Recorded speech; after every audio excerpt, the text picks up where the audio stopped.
आज आंदोलनाचा तिसरा दिवस आहे। कालच्या दिवसभरामध्ये किमान राज्याचे मंत्री बावनकुळे साहेब, BJPचे प्रदेशाध्यक्ष रवींद्रनाथ चव्हाण आणि मुख्यमंत्र्यांचे सहाय्यक पळसकर या तिघांचे आंदोलनाच्या संदर्भातली चौकशी करण्याकरता फोन आले।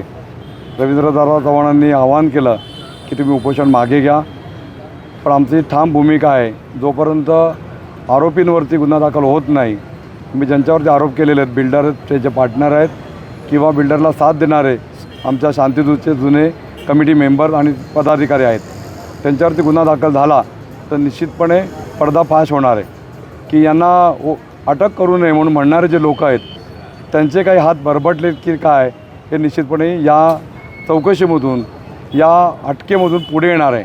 म्हणून त्यांना वाचवण्याकरता अनेक जण प्रयत्न करत आहेत। म्हणून आम्ही ठाम भूमिका घेऊन बसलेलो आहोत, जोपर्यंत यांच्यावरती गुन्हा दाखल होत नाही, FIR होत नाही, तोपर्यंत आम्ही इथून उठणार नाही।